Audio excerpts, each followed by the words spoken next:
Kumusta kayong lahat? Muli tayong nagbabalik upang ikwento sa inyo ang tungkol sa dalawang estudyante na nagkakilala sa gubat. Panoorin natin kung paano nakakasama ang paggamit ng damo lalong-lalo na sa mga kabataan. Ito ay kwento na kapupulutan natin ng aral. Isang kwento na talaga namang magugulat kayo sa huling parte ng video. Welcome to 11/11 Recap. Ito ay pinamagatang Death of a Girlfriend. Kung paano at bakit, alamin natin ang kwento. Isang umaga sa isang liblib na lugar kung saan may stop ng school bus ay nag-aantay sila Christine at Alonzo. Kilala ni Christine si Alonzo dahil nagkita na sila dati sa bahay nila Christine kasama ng magulang ni Alonzo. Inalok ni Christine magyosi itong si Alonzo subalit tumanggi ito. Sinabi ni Christine na wag mo ko isusumbong sa mama ko na nagyoyosi ako. Tumayo si Christine upang maglakad na lang at wag na antayin ang school bus dahil mayroon siyang alam na shortcut papuntang school. Tumigil si Christine at niyaya si Alonzo na samahan siya sa paglalakad papuntang school. Hindi nakatanggi si Alonzo na samahan si Christine sa paglalakad. Habang naglalakad ay patuloy pa rin sa pagyoyosi si Christine. At dito nag-umpisa ang kanilang pagkakaibigan. Kinabukasan ay nauna si Alonzo sa bus stop subalit wala pa dito si Christine. Nang biglang may bumato ng sanga ng puno kay Alonzo. Ito pala ay si Christine. Sa puntong ito ang kwentuhan nilang dalawa ay may kasama ng asaran at kulitan.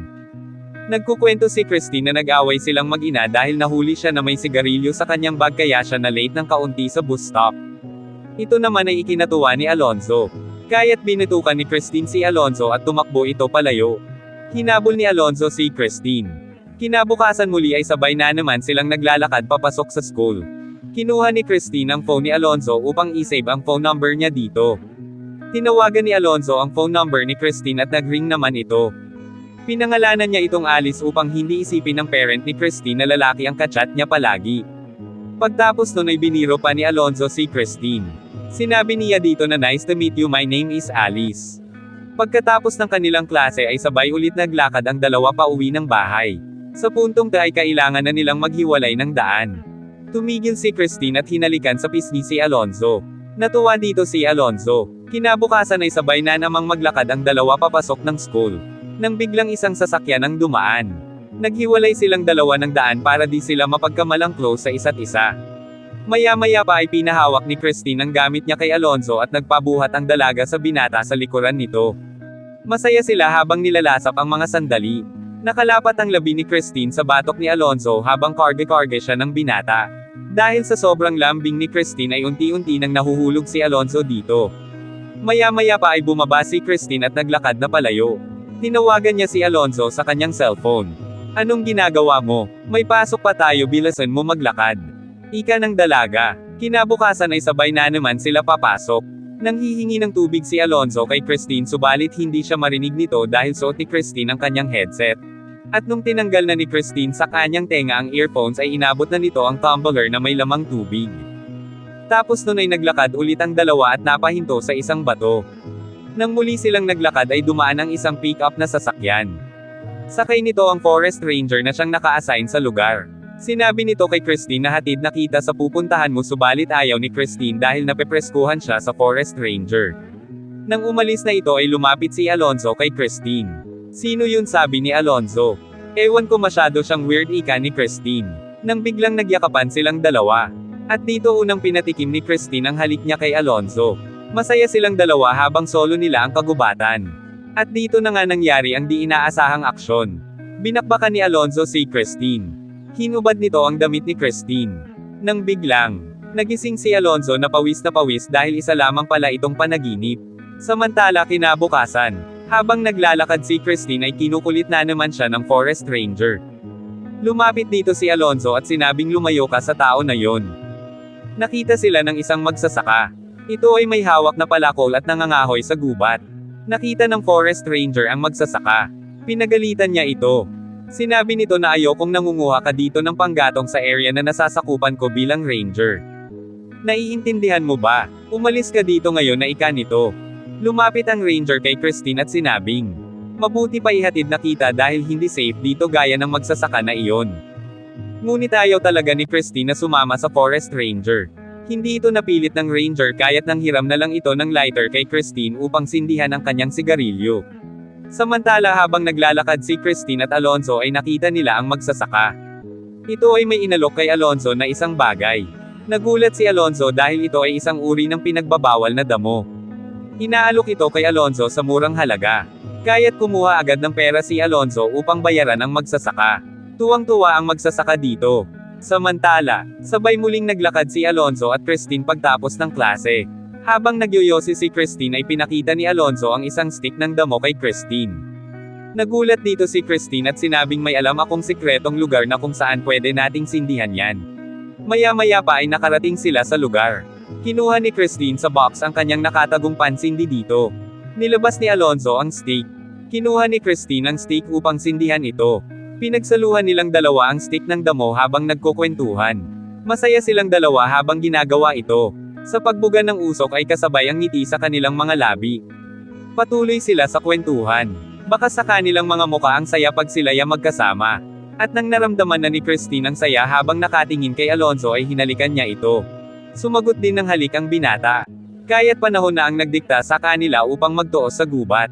Hinubere ni Christine si Alonzo. At doon na nga nangyari ang umaatikabong aksyon sa kanilang dalawa. Hinubad ni Christine ang kanyang panloob at sumakay kay Alonzo na parang kabalyero. Pagtapos noon ay umuwi silang dalawa na may labis na ngiti. Kinabukasan ay nagkita ulit sila sa sikretong lugar. Dala ni Alonzo ang isang uri ng kabute na mas may magandang tama kesa sa damo na kanilang tinikman kahapon. Sobrang gusto nilang tikman ang kabute. Kaya't sinubuan ni Alonzo si Christine nito. At tinikman rin ng binata ang kabute. Iba ang epekto nito kesa kahapon, sabi nila sa isa't isa. Hindi nawawala sa kanila ang ngiti habang nilalasap ang kabute. Mapungay ang kanilang mata habang nag-uusap. Nakakandong ang dalaga sa binata habang nakangiti. Nakayakap si Alonzo kay Christine habang nakangiti. Masayang-masaya sila sa tama ng kabute na para bang nawawala sila sa kanilang mga sarili. Nakatulog si Christine sa mga tuyong dahon dahil sa tama nito. At hinagisan siya ni Alonzo ng maraming tuyong dahon habang nakahiga si Christine at nakatulog sa epekto ng kabute. Samantala, kinabukasan ay nauna si Alonzo sa bus stop sa gubat. Wala pa dito si Christine. Nakita niya ang sasakyan ng forest ranger. Nakita ni Alonzo ang magsasaka na tumatakbo at hinahabol ito ng forest ranger. Sinabi ng ranger na huwag kang pumunta dyan.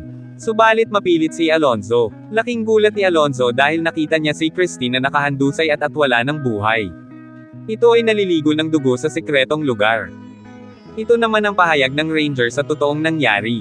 Isang umaga habang nagche-check ito ng mga puno sa kagubatan ay isang kaluskos ang kumuha ng kanyang atensyon malapit sa sikretong lugar ni Christine.